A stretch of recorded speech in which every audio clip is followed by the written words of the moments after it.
पिछले 2 वर्षों में सरकार ने कृषि क्षेत्र में क्रियान्वित की जा रही विभिन्न योजनाओं के लिए 428 करोड़ रुपए के अलावा किसानों की फसलों की खरीद के 45,000 करोड़ रुपए से अधिक की राशि सीधे उनके खाते में जमा कराई है।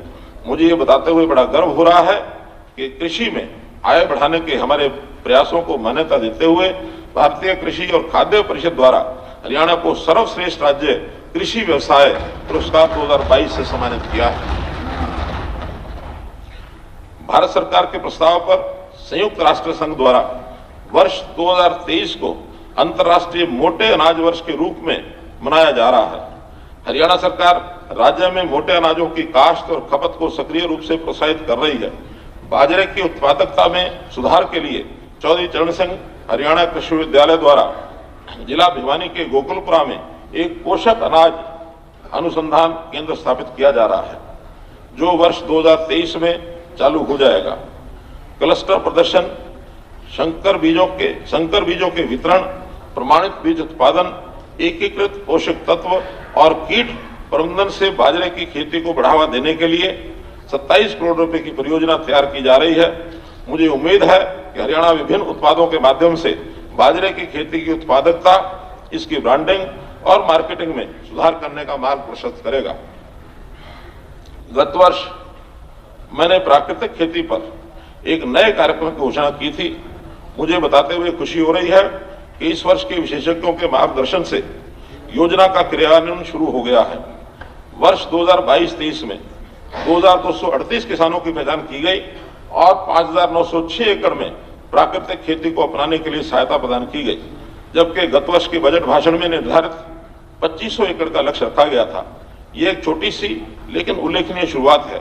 वर्ष 2023-24 में मैं प्राकृतिक खेती को अपनाने के लिए 20,000 एकड़ का लक्ष्य निर्धारित करने का प्रस्ताव करता हूं, जिसमें से 6,000 एकड़ पर प्रदर्शन किया जाएगा। कुरुक्षेत्र में गुरुकुल और करनाल के घरोंडा में 2 प्रशिक्षण केंद्र स्थापित किए गए हैं। वर्ष 2023-24 में चौधरी चरण सिंह कृषि विश्वविद्यालय हिसार, हरियाणा कृषि प्रबंधन एवं विस्तार प्रशिक्षण संस्थान जींद और सिरसा के मांगियाना में 3 और प्रशिक्षण केंद्र स्थापित करने का प्रस्ताव है। सरकार उर्वरकों, कीटनाशकों के विवेकपूर्ण उपयोग, सूक्ष्म सिंचाई तकनीकों के माध्यम से पानी का समुचित उपयोग, ड्रोन इमेजरी के माध्यम से फसल स्वास्थ्य निगरानी, मृदा स्वास्थ्य निगरानी, स्थानीय क्षेत्र की बीमारी, कीट निगरानी और सौर ऊर्जा का उपयोग करने के माध्यम से सटीक कृषि, जो जलवायु स्मार्ट कृषि की ओर अग्रसर होने में सक्षम बनाती है, पर बल देने का प्रस्ताव करती है। यह परियोजना सिरसा जिले में शुरू की जाएगी और परिणामों के आधार पर इसे अन्य जिलों में चरणबद्ध तरीके से लागू किया जाएगा। कृषि गतिविधियों में किसान ड्रोन को अपनाने के लिए केंद्र सरकार द्वारा की गई पहल को आगे बढ़ाने के लिए सरकार का 500 युवा किसानों को ड्रोन संचालन के प्रशिक्षण देने का प्रस्ताव है। हरी खाद या ढेंचा की खेती मिट्टी के कार्बनिक पदार्थ को बढ़ाती है और मिट्टी के स्वास्थ्य में सुधार करती है। मैं एक योजना शुरू करने का प्रस्ताव करता हूं, जिसके अंतर्गत किसान को ढेंचा की खेती के माध्यम से हरी खाद अपनाने के लिए सहायता दी जाएगी। सरकार 720 रुपए प्रति एकड़ की लागत का 80% वहन करेगी और किसान को लागत का केवल 20% योगदान देना होगा। कम पानी की खपत के लिए धान की सीधी बिजाई हेतु 4,000 रुपए प्रति एकड़ की दर से वित्तीय सहायता दी जा रही है। खरीफ 2022 में 72,000 एकड़ क्षेत्र को धान की सीधी बुआई के तहत लाया गया और 29.16 करोड़ रुपए की राशि लाभार्थी को दी गई। इससे राज्य में 31,500 करोड़ लीटर पानी की बचत हुई है।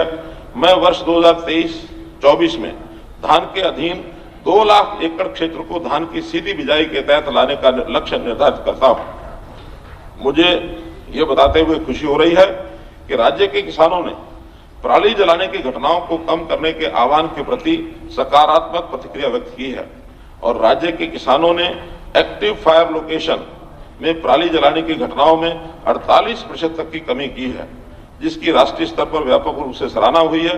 एक अनूठी पहल के तहत सरकार किसानों को प्रोत्साहन सहित निर्धारित सेवा क्षेत्र में नामित एजेंसियों द्वारा धान की पराली के खरीद के लिए 1,000 रुपए प्रति टन और पराली प्रबंधन से संबंधित खर्चों को पूरा करने के लिए नामित एजेंसी को 1500 रुपए प्रति टन की सरकारी दर से अधिसूचित करेगी। राज्य में थर्मल पावर प्लांट भी बिजली उत्पादन के लिए कोयले के साथ पैलेट के रूप में धान की पराली बायोमास का उपयोग करेंगे।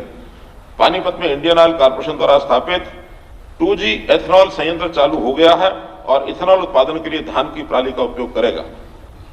ग्रीष्मकालीन मूंग की खेती से मृदा में उर्वरकता बढ़ती है। मैं आने वाले सीजन में 1 लाख एकड़ से अधिक क्षेत्र पर ग्रीष्मकालीन मूंग की खेती करने का लक्ष्य प्रस्ताव करता हूं। सरकार किसानों को ग्रीष्मकालीन मूंग की खरीद न्यूनतम समर्थन मूल्य पर सुनिश्चित करने का आश्वासन देती है। मृदा लवणता और जल भराव की बढ़ती समस्या ने कई जिलों में कृषि गतिविधियों को प्रभावित किया है। वर्ष 2022-23 के लिए